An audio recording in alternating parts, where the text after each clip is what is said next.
only have access to from. Hey everyone, welcome. It is Friday afternoon. Sorry about that. We ran a little late. We have a special guest on, Chris Maka. He is a one of our clients. And this is an exciting episode. We're trying to want to let everybody have a chance to join us. People are signing on. I know this is a much anticipated topic. This Gator gapping or Gator lending. What's interesting, a lot of people are, they're coming to us for Gator loans. A little bit about me: I am a private money lender, hard money lender, over a decade of experience, and we, thanks to Pace Morby, we started Gator lending, which is it's a multitude of different types of lending strategies, such as gap funding. Okay, and when we say gap funding is typically blending. What we like to blend institutional with private capital. Private capital could be any individual. That could be someone that, let's say, could be a doctor, could be a lawyer, anybody that has liquid capital to invest, and typically they're filling in the gap.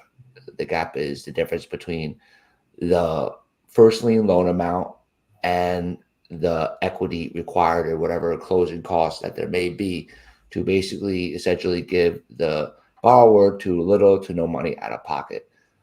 And so we have more people joining us, and so this is a much anticipated episode, and we're super excited. I know we took a little break for a little bit. We just moved recently, moved offices, home office, and everything. So super excited. Moved to Port St. Lucie. Love it here. It's amazing. And Chris, you want to tell us a little bit about yourself and your background? Yeah, man. So originally, in my schooling, I actually went to school for like accounting, economics, and computer science. So I the business piece of real estate was there, but not the nuts and bolts, which I kind of got to learn over time. So in about 2019, I started my company. Started off as a realtor, and started working my way up. I started off in Jersey, and then when COVID hit, I came back down to Richmond, Virginia, and that's where I started wholesaling and really worked my way up the food chain, from wholesaling to fix and flipping, and then slowly worked my way up to developing. And that's where I'm at currently right now in one of our larger projects. I think this one was probably around 250, 270 to get everything done. As you can see, the ceiling behind, I always try and make sure that my projects stand out, make sure the craftsmanship is there.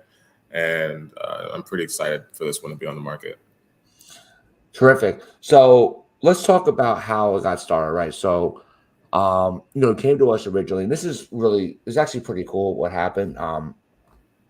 So a little background, Chris, it came to us for let's call it a fix and flip loan, hard money loan, and we were underwriting it as a institutional loan, which there is strict underwriting criteria. I know Chris, he went through it, and Oh yeah. now, but look, at the end of the day, I know a lot of Gators are very new.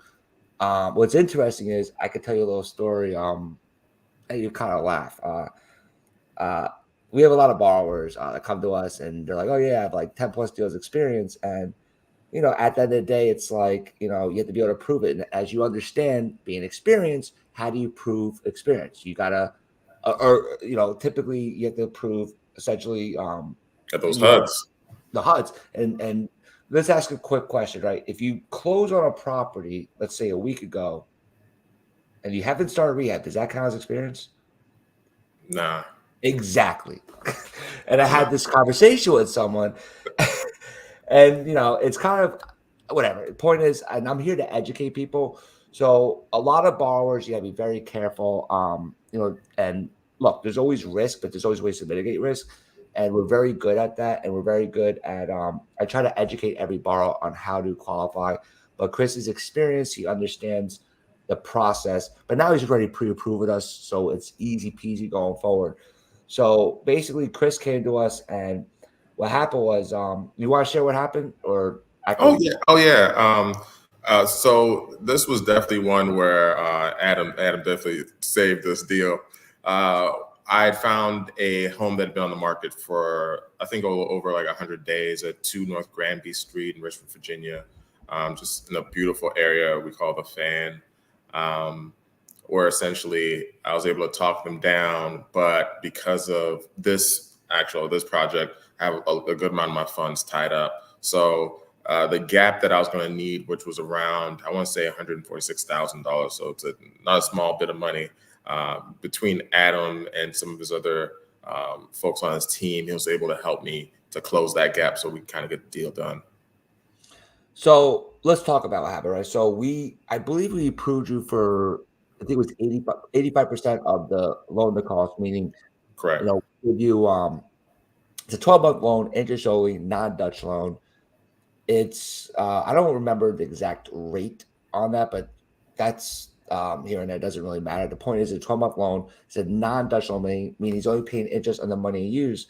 So he had to come down with 15% of the purchase. We gave him 100% construction up to 70% of the after repair value. Now, keep in mind, there's always closing costs. And what happened was,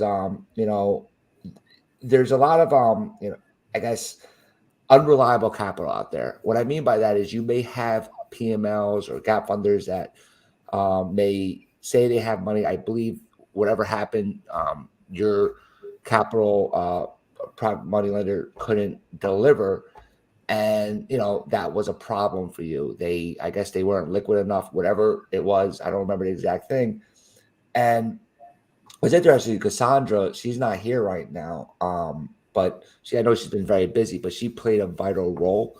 She was basically, she's brokering us loans, sending us loans, and we got to build a nice relationship. She's more experienced. There's a lot of inexperienced brokers, and I have no problem training them, but there's a lot of, conversation, but she's very good. And she's very good at what she does. And basically you're in a bind. And basically we were ready, ready to fund, create the fund, ready to go. And so I was like, hey, look, Cassandra, do you know any PMLs or gap funders that would want to fund with us on this loan? We ready, and I already explained her the economics of the loan, and I already explained the characteristics of you. And I believe we put you in contact, and keep in mind, this is not something we're just gonna bring in any Gator or PML with any sponsor or borrower, right? Obviously, there's a whole vetting process, and not everybody we're very comfortable with, but we felt very comfortable with Chris, his background, and we also liked the property. There's 4 C's of underwriting: collateral capacity, credit, and character, right? So I could go on another YouTube live about what that, and this is credit analysis that we look at. And I like your character. You're very, very upfront. You're very well spoken. You communicate very well. I can give you stories of borrowers that tell you one thing, and I'll give you one story. So going back to this one guy, I couldn't believe it. So he's telling me, this is crazy. I don't even care if paying it a lot, but this is a true story. And it just happened. So this guy, I'm not going to name any names, confidentiality of people, but he's telling me he's got a term sheet from someone at 9,100, 10% down, 100% construction, right? And this is the character part that I just didn't like. And he's trying to get me to give him 8,100, 20% down. And so that's crazy. So I was like, look, if you could prove 2 deals completed, yeah, 8,100, you only prove 1. Meanwhile, I'm like, look, if you got the other one at 9,100, go with them. Yeah. Right. And he's trying to beat me up to get me to come to 8,100. So right then and there, something's off. Yeah. And keep in mind, if you tell a lender, this is a very any borrower out there, if you tell a lender that you're getting 9,100. Or no. So if you tell a lender that you've done 10+ deals, similar, whatever, they're going to probably give you maybe 85 or 9,100, assuming everything checks out. The problem you're going to run into is when it's time to do in the underwriting to prove it, your terms are going to change, and you may get very frustrated when you try to use a property you just bought as experience. It doesn't. Yeah, that doesn't make sense. Yeah. When you bought it like a week ago, and you just started demolition. So basically, you're down to the whatever. Like there's nothing there. Maybe. Yeah.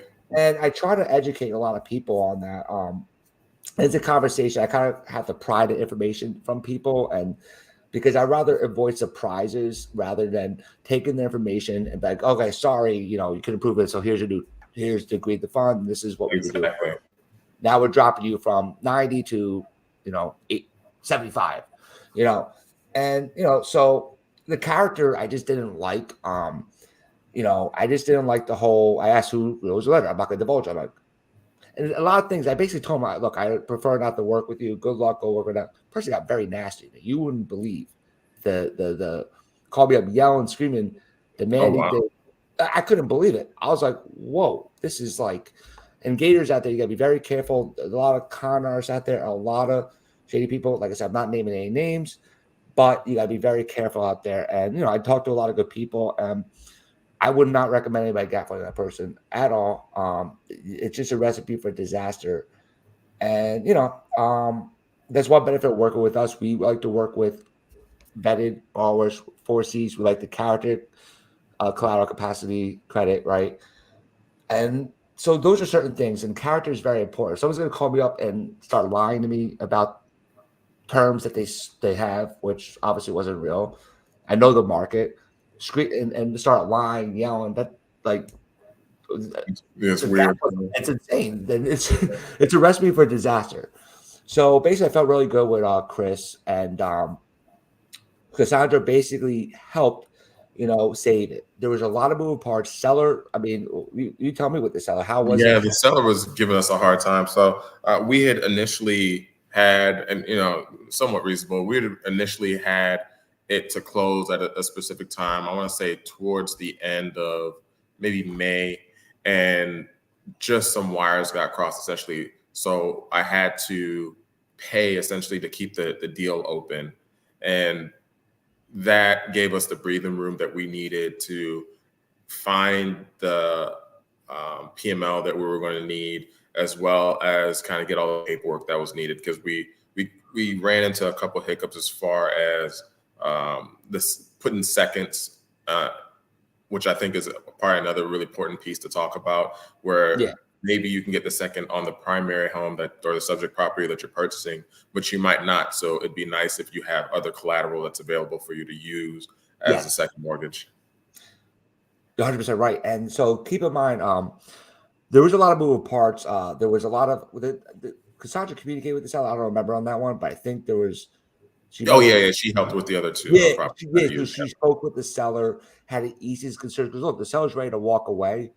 And the seller wanted to make sure this could close, right? And that was a challenging piece. I don't remember how long this dragged on for, but these sellers are usually, they're motivated, they want to sell, and they are relying on the borrower to have a lender that could close. And exactly, we had to prove the fact that we're a strong lender. Now, keep in mind, when now you're bringing in another lender, and correct, most lenders do not require second liens. A way around it is cross collateral, right?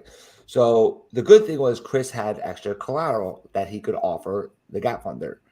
A nice piece of collateral. It was a rental property, right? Yeah. And so the only thing is there's it doesn't just happen overnight, because you have to keep in mind you have to run title searches, right?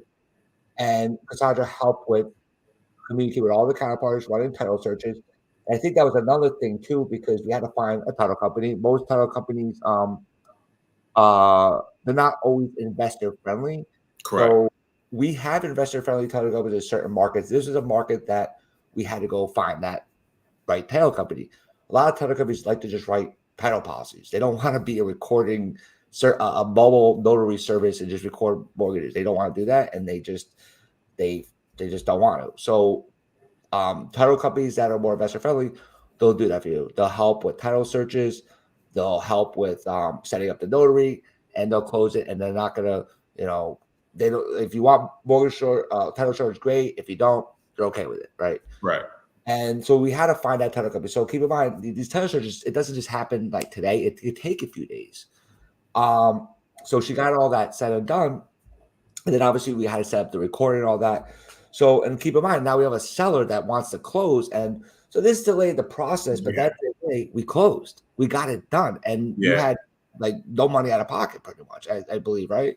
Yeah. I had very few, other than the money that I needed to extend the deal. I didn't have any money really coming out of pocket, which most of that was, I'm an agent as well. So most of that came from the commission I was going to earn anyway.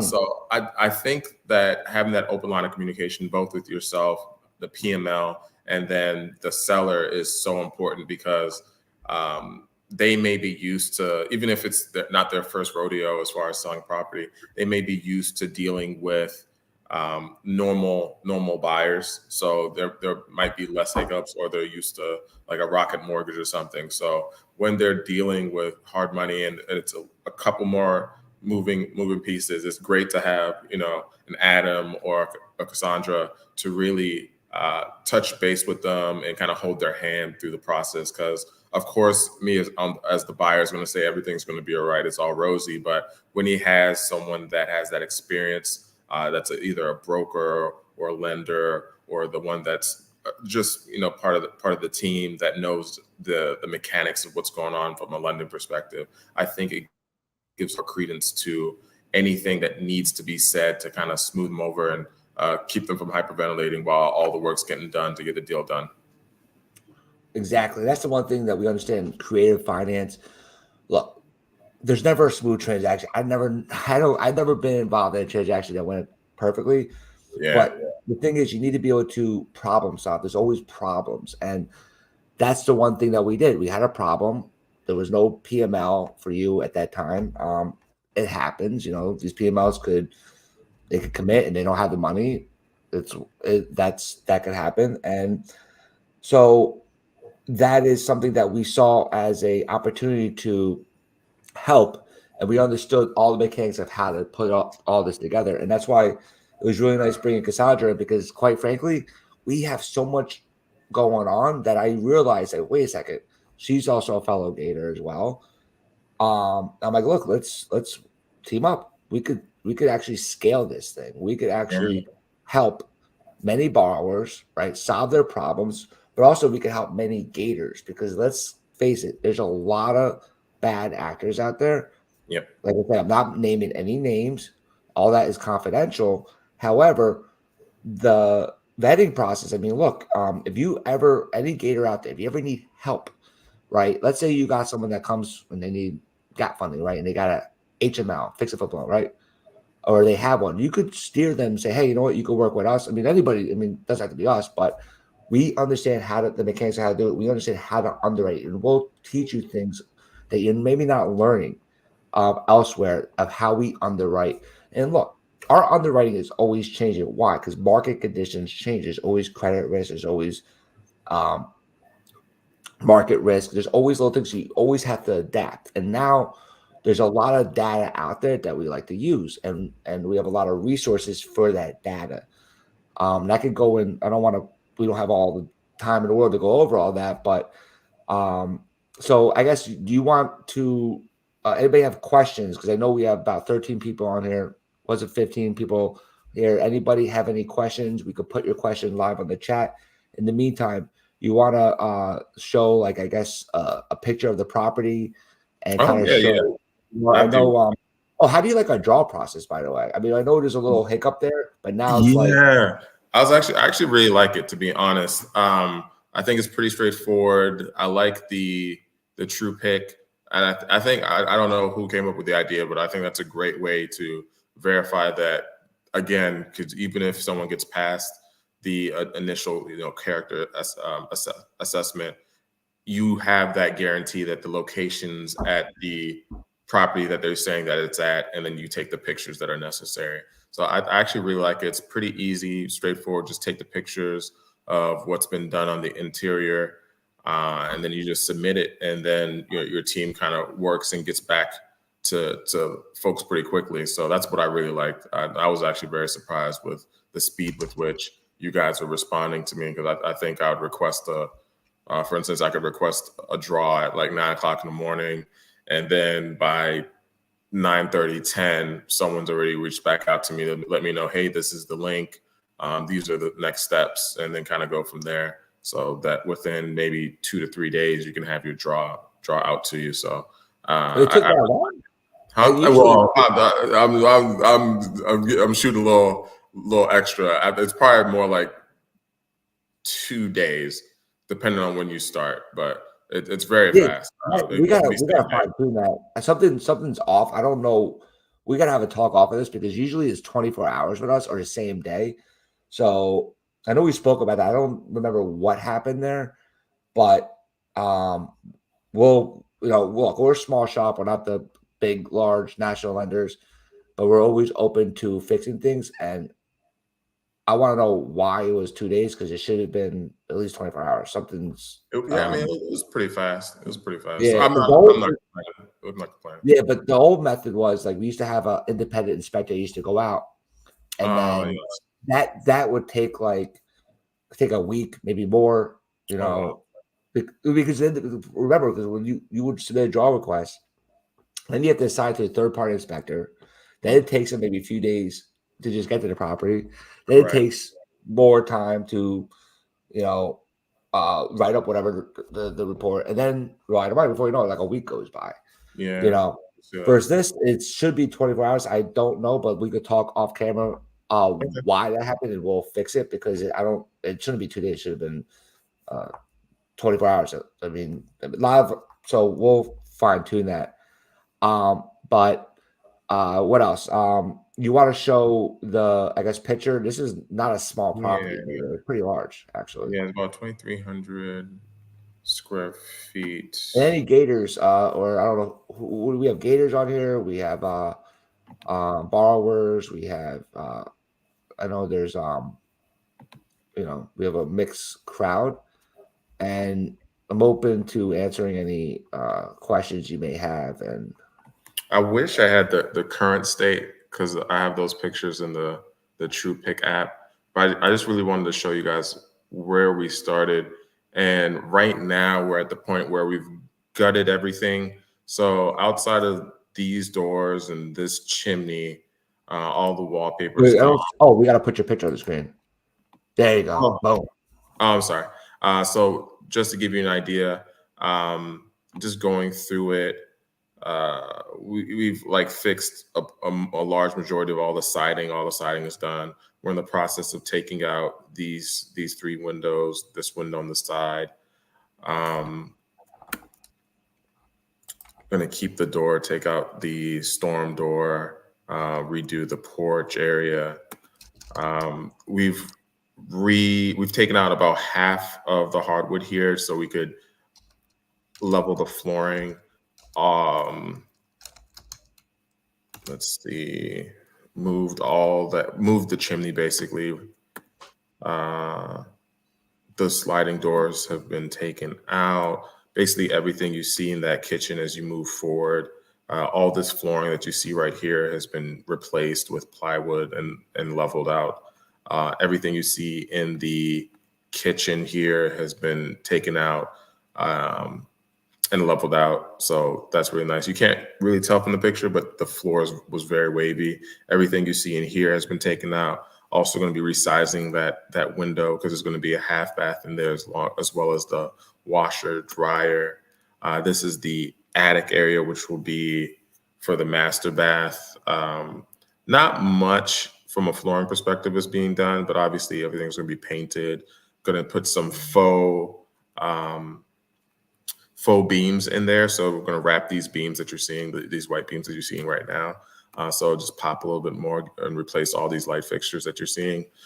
Where you see this wall right here that's leading into the bathroom, we're going to push this wall out a little bit just so that there can be a walk-in closet and then give the bathroom itself more breathing room because it's really clustered right now. So this wall is going to be gone. This window right here, you can't really see it. But that window, we're going to make that a double window. That's already been done right now. So, I mean, you're not even going to be able to tell. Wow, that's an ugly paint. Yeah, all this is gone. Yeah, it's going to look beautiful. Wow. Yeah, so got rid of this. I'm gonna make expanding the closet so that that closet's also a walk-in closet. This is the middle room. I'm not gonna do too much here outside of painting and just sprucing it up, new light fixture.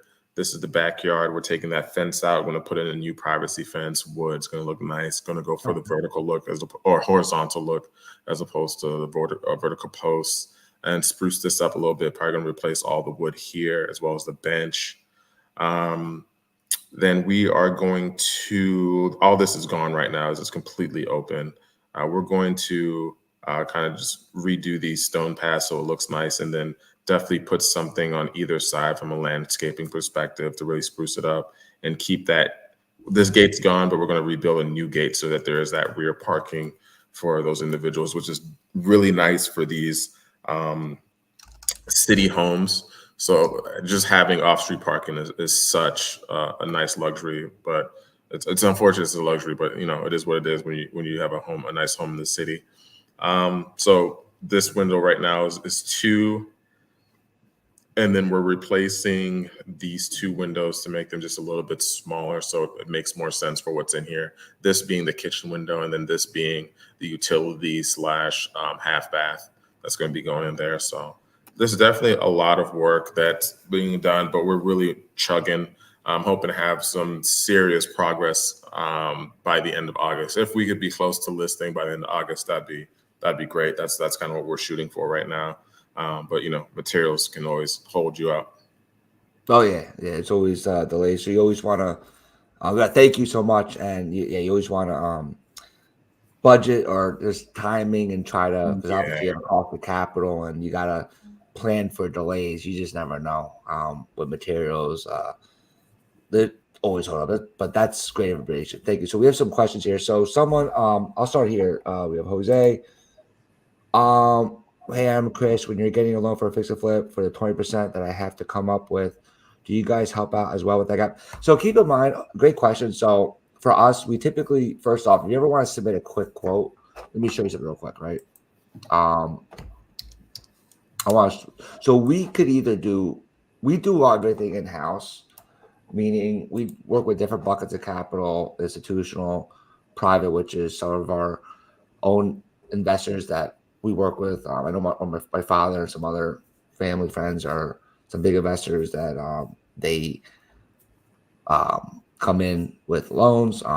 And we also been catering a lot of the Gator community. I see a huge opportunity. A lot of Gators are looking for vetted deals. The problem is we probably turned out a lot more than we approved, because that's quite like it's super risky to just approve everybody, you know. But let me help answer your question now. So for that 20%, I mean, I don't know what your qualification is, like what your experience is, because keep in mind for the institutional loan, we can in theory go up to 92.5, but most people probably qualify that have 6 similar completed rehabs with 6 similar rehab budgets. Assuming your rehab budget is $150,000 or less, you have let's say a 680 credit score. Then and let's say you have a healthy economics of a 30% profit, 30% return on investment within a 12-month hold, and a $15,000 profit. Then I mean, you in theory will be a 9100, meaning 10% down, 100% construction, up to 70% of the ARV. The perfect deal could be at 75%. We'll go into all that later, right? What's a perfect deal? No assignment fees, a market that we like. What you're not going to see declining pricing and whatever. We'll go into that later on. But there are some declining markets that we see risk in, and in other markets we're still super excited. So just real quick, so a lot of people come to me for gap funding, and we work gap funding behind our lenders. Not doing it anymore. Really not excited. Maybe the only time is you kind of need a bailout, and I guess the Gator loan, you need a bailout. You're already closed. You went over budget, and now you need someone to infuse more capital. Super risky. There's a lot more due diligence. But on the onset, what I would prefer is you come to us. So let's say you want to come to us. I know we answer another broker later, but yet, if you're a broker or Gator, you could choose broker Gator. Same thing, just different terminology. And I'm not even sharing my screen. I just realized. Oh, I'm not even sharing my screen. Let me do that. Okay, so you go to our website, livingcapital.com. We're always improving the website. So you can always book a call myself over here, right? And let's say you want to submit a deal, right? Going back, we prefer to submit. We prefer to do everything in house, meaning we will be the first loan, fix and flip. Let's say we'll give you up to, let's say, 90% of the purchase. I don't know what you qualify for. You said 20%. Typically, I say you have 2 deals, right? Similar rehabs completed, right? Not like I was given, like you just bought a house last week and you just started demo. It doesn't count. Right. And so basically what I would recommend is you could just choose, if you, I believe this answers Yellowfin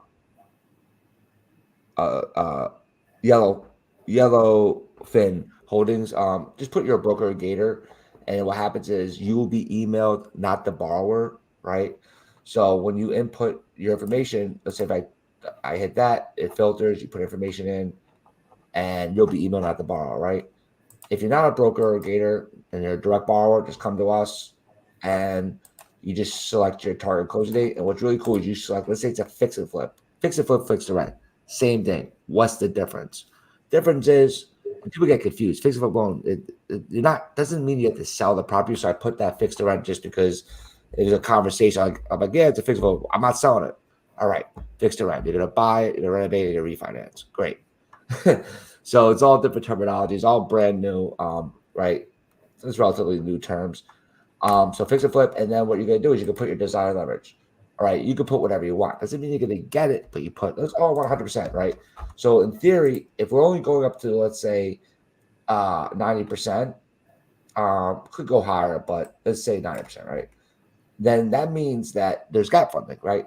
Keep in mind that's assuming you have 6 complete rehabs. Let's say you don't have that, then why not? But to answer your question, yes, we can help you do everything in house. Ideally, if you go, I want to answer this, very important. If you come to us for the first loan, first lead position fixed flip loan, and you want us to do everything, it's more expensive. But if you decide to go to another, go find the PML on your own, then it's rather cheaper for you, right? So now keep in mind as well that we have so that's pretty much it, and I hope I answered your question on that. And we could always talk, book a meeting, just book a meeting with me. We could always chat. Someone else I think asked the question. Interest payments. I mean, look, that usually, so the first loan does not include interest. It's monthly interest payments, but what we'll do is we could wrap the interest payments into the second loan. So then, we've done that where, we're just giving you like a micro loan and prepay your interest. And basically, this is a second loan where you'll have no payments for, let's say, 6 months but in theory, yes, we do that and we could structure that. Can I talk to that real quick, Adam? Yeah. I think the way that you guys do it is actually awesome because when you either wrap into a loan, I mean, I think mine was wrapped into my first loan, but wrapping it up into a loan, it really takes a weight off your shoulders that you don't really think about until the end of the month comes and you're like, man, I'm happy I did not have to send in $4,000 right now because I really need this for my contractor or I really needed to buy some material right now. So I think wrapping, it looks like mine's is up till like December. So wrapping the first like 4 or 5 or 6 months is really a huge breather. I know on the front end, when you're trying to get the deal done, you're like, oh man, I could use this, $15,000 now. Just wrap into a loan. You're not going to miss it. And you're really going to be happy it's there when you're 2 months in, something goes wrong and you don't really have the funds right now because you have to use it to get over that hump. So I think the reserves being wrapped in was a great and a Yeah. great idea. Yeah. Thank you. Yeah. So we try to do that too. Helps with the cash flow. Yeah. And yeah, so that's what we're doing. And, that's why we may, I say, overfund to cover the interest reserves. Um, so yeah, I mean, typically, 6 months could be 3, 4, 5 months, and it really gives you that cushion there. So thank you for bringing that up. How many months we do with you? I don't remember off the top of my head, but it was probably it might have been, what was it, like August, September, October. 5 months. 5 months? Okay. That's typical. 5, 6 months typical. And I could go into a whole other stuff about how we underwrite these as well. Um, so yeah, I mean, anybody have any questions? That was a great one. Elephant, we do work with a lot of brokers. Keep in mind, it's challenging to work with brokers, and then with gap funding, it's just we have to be in contact with the borrower. There's too many moving parts. And yeah, but we could always talk about that. But I would say let's start off with regular type of loans, and then we could talk about more creative stuff because we're so jammed with so many good loans and repeat borrowers that it's it could be a slower process to make a decision on a gap funding scenario because there's just more brain damage in there, and no, especially if you're in a market you don't really know. It's like if you don't know that market, like, I don't know about this. There's so many different things that you got to be cognizant of, like what are different rules, in that particular state that you may not know. New Jersey, good. Florida, good. We do in Pennsylvania, Philly, good. Certain areas you're like, I don't know. We did Maryland, good. But anybody else have any questions? So what's interesting is that the interest rate on gap funding has changed dramatically from face to pace, right? I don't know if he started it, but he definitely has been a huge influence on us and many others. So it's more expensive.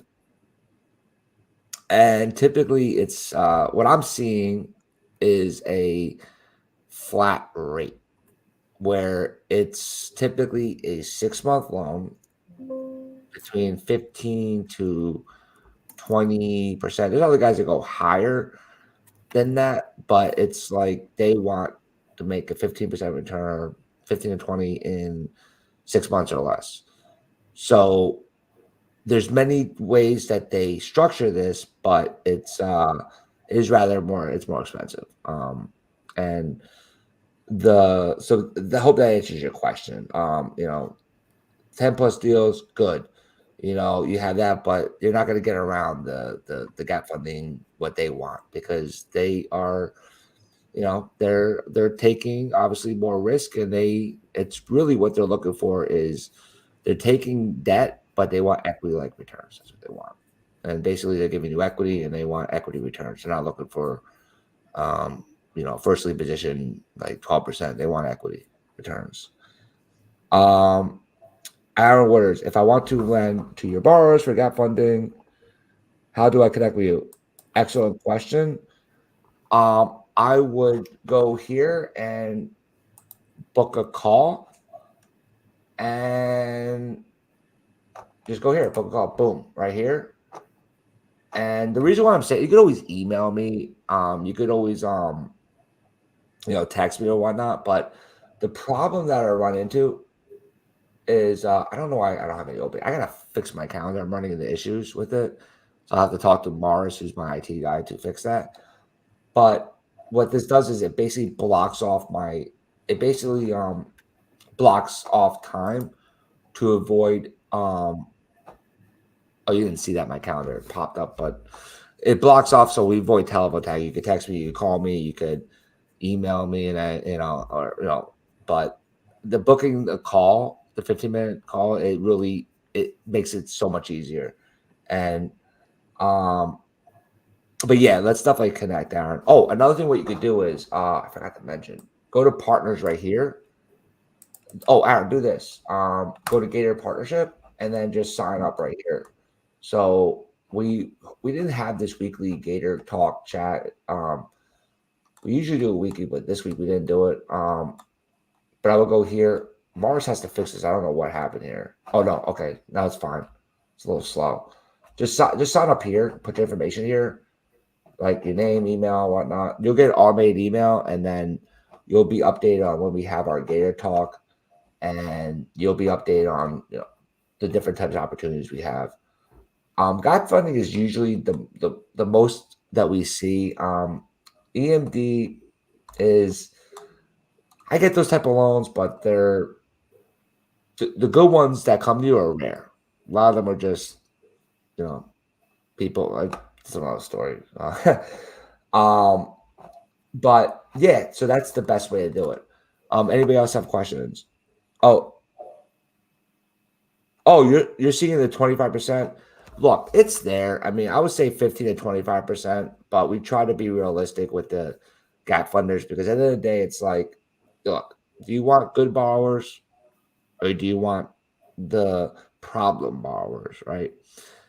And yeah, if you're looking for yield and that borrower is giving it to you, well, you may get screwed. And I know a lot of horror stories. So in reality, you want to, in my opinion, keep the good borrowers, keep them coming back. And I think 15-20% flat fee is an amazing return. Even less than that is still very, very good. But at the end of the day, it's like just be careful chasing yield because I could go on another segment on that, but chasing yield is just a recipe for disaster. And eventually you're going to get screwed. But I hope that helps. And we could talk later on Gator Talk I'll give you actually live examples of what could go wrong and what's gone wrong.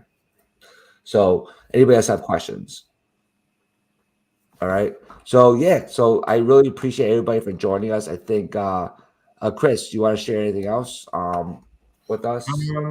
No, I think it's a pretty straightforward process. I think your team handles everything really well. I didn't have too much I had to manage on my side outside of just producing documentation. And then, I'm not sure if you're talking to, if this includes flippers, but like when you're bringing the deals to Adam's team, make sure one, the numbers make sense. And then just two, make sure you're staying in communications in case things change. I know for me, specifically with this Granby deal, there was a huge change that I was able to get. I think I knocked off like $40,000 or $50,000 off of the initial amount that I had sent to them as far as what the purchase price was going to be. And that made all the difference in being able to get the deal across the finish line. So just making sure you're sending out any addendums, and keeping everybody in the loop. Because, just because, it used to be 600 and now it's 530 doesn't mean that everyone does if you haven't sent the information in or you haven't spoken to Alan or the whole team repeatedly. Yeah, we just hired someone new recently too, so we're expanding, and yeah, everything's about communication. At the end of the day, it's like, we try to be the communicator as well. And look, we always appreciate our repeat borrowers. I know that now Chris is already underwritten with us, so it's easy peasy now. At the end of the day, he's just submitting purchase contracts and ordering appraisals. That's it. All that other verify your track record's out of the way. We're all good on that. Don't keep in mind the only thing that which market is typically credit reports are good for 90 days. Can it go longer? Yes. Anybody wants to know why you check credit again? Because things could change, right? Credit could change, whatever. But that's another topic of when we're underwriting. But so Chris is already pre-approved with us. He's good. And Chris, you're familiar too with this, right? We built it out. We could request proof of funds. Yeah. We had it automated at one point. We ran into basically people were abusing it, and I was like, "Well, we got to shut off the automations." Like people will submit a proof of funds, submit and then they're getting automatic proof funds. I was like, whoa, like how you like the requests were outrageous, and I was like, well, we got to put a hold to Oh it. yeah. And I was like, I was trying to help people out, but people do abuse things, and then, Yeah. That's I was true. getting like $100 million. I was like, we don't lend like that. I couldn't believe it. Oh man. Yeah, and so we had to put filters in. But yeah, so and keep in mind, like, I had a good friend call me up because this is something for you that I can help you out with. So a good friend of mine, he's a real estate broker in Jersey. He had to put an offer in today. Calls me, I was like, I want to put an offer in. So what we did was, he didn't see the property, but we estimated what the rental budget was. It said 90,000 property in Newark. I was like, look, if you have a 90,000 rental budget and you have an ARB of this is your max offer you should go. Yeah. You didn't know that. So I said, look, the max you want to go is 575. The lower the better. She put it offer at 550. Meanwhile, it was getting bidded up. So if you ever need to run numbers, because remember, everything needs to fit within our ratios, right? And also we want to see, a minimum 30% profit, assuming a 12%, a 12-month hold time and a $15,000 profit on the flip. Everything's 12 months. Can we tweak that? Yes.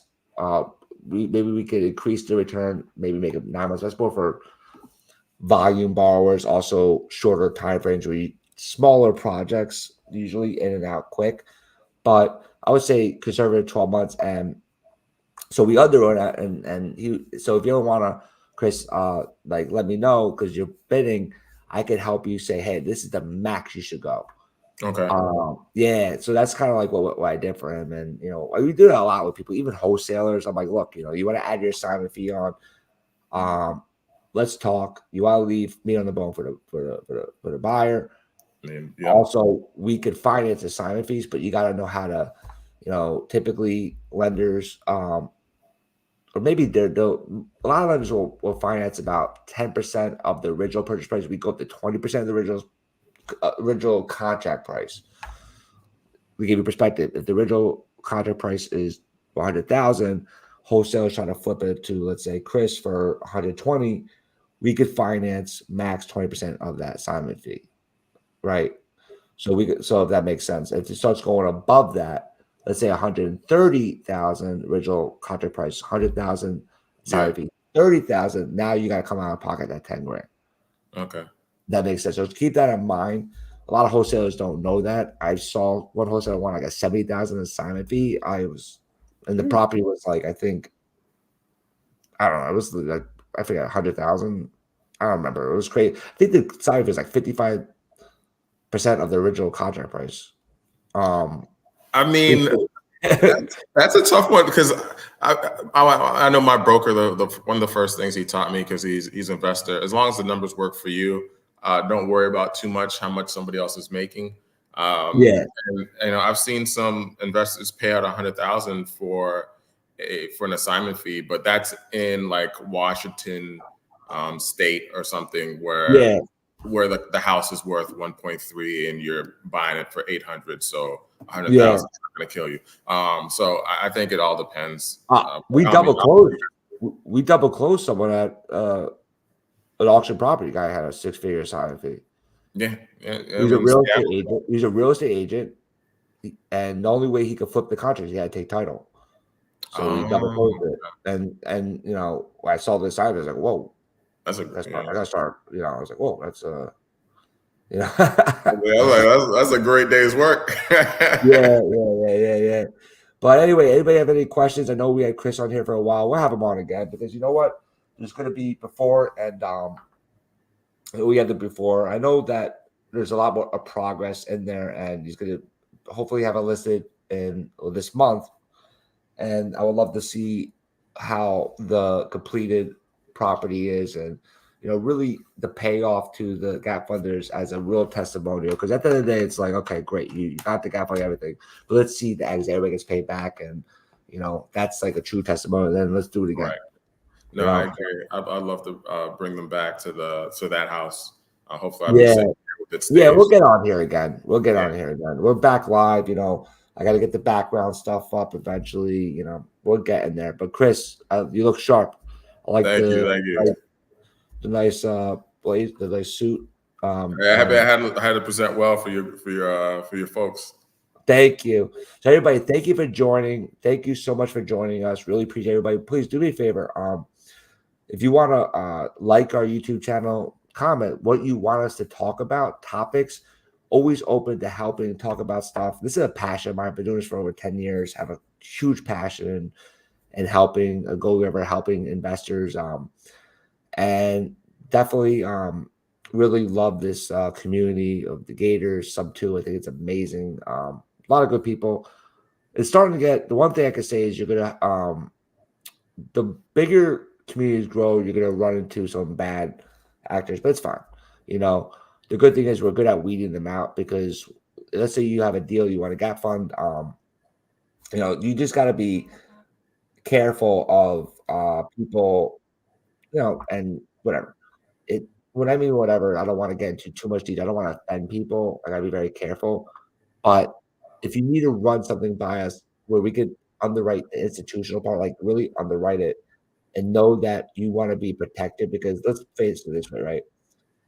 I'll give you a story. Okay. Someone came to me, they wanted gap funding on a fix and flip, but they want to refi into a co-living. And I saw the term sheet as a 6-month loan. Now, I think it was just my opinion, a recipe for disaster for the gap funders, because a 6-month loan, I think it go longer than 6 months. And there's a lot of reasons why we go longer, because I think my opinion, a refi exit into a rent by a room to a DSCR exit doesn't work. Doesn't work for DSCR alone. You need to you're going to go off of the market rate, because the borrower's like, oh yeah, I got amazing cash flow because I'm renting by the room. Like, but unfortunately, that's not the way you underwrite a DSCR loan. That's a whole other topic we talk about. It goes up to market rate rents and, you know, appraisals, right? So unfortunately, with a 6-month loan and it could be a recipe for disaster. So if you ever want help underwriting, you know, let's say you want to go into a fix and flip and they do have an exit, you can always come to us and we can help underwrite the fix and flip. We can fund of you, and we can ensure a takeout into that DSCR loan and ensure that you have a healthy takeout, rather than these. A lot of borrowers are very aggressive with their underwriting. They're gonna, you know, and you gotta just be you know, maybe run a sensitivity analysis. And if anybody that knows, you always have like a best case, base case, worst case. What's worst case? Thing could go more than 6 months, right? Which it could happen, and it does. A lot of borrowers, they go past that, right? Base case, everything goes perfectly, you know, everything goes smoothly, and then best case is like, you know, in and out. You know, it happened to me. One of our borrowers, the guy, I remember we funded him in August, got paid off in September. It's amazing, you know. But you know, but that's, you know, it doesn't always happen. So anyway, thank you so much for joining us. Remember, like, share, subscribe. Chris, how can people get a hold of you if they want to get a hold of you at all? Definitely, you can reach out to me on Instagram at MENA_NGAI_realty, or on Facebook at Chris Maka. You can find me there as well. Yeah, tremendous. Love the communication, the character. Really, it was a pleasure working with Chris. Answers his phone. I don't know. There are a lot of people, you'd be surprised. The basic things, man. You'd be surprised, and you know, that's one thing. One word of caution.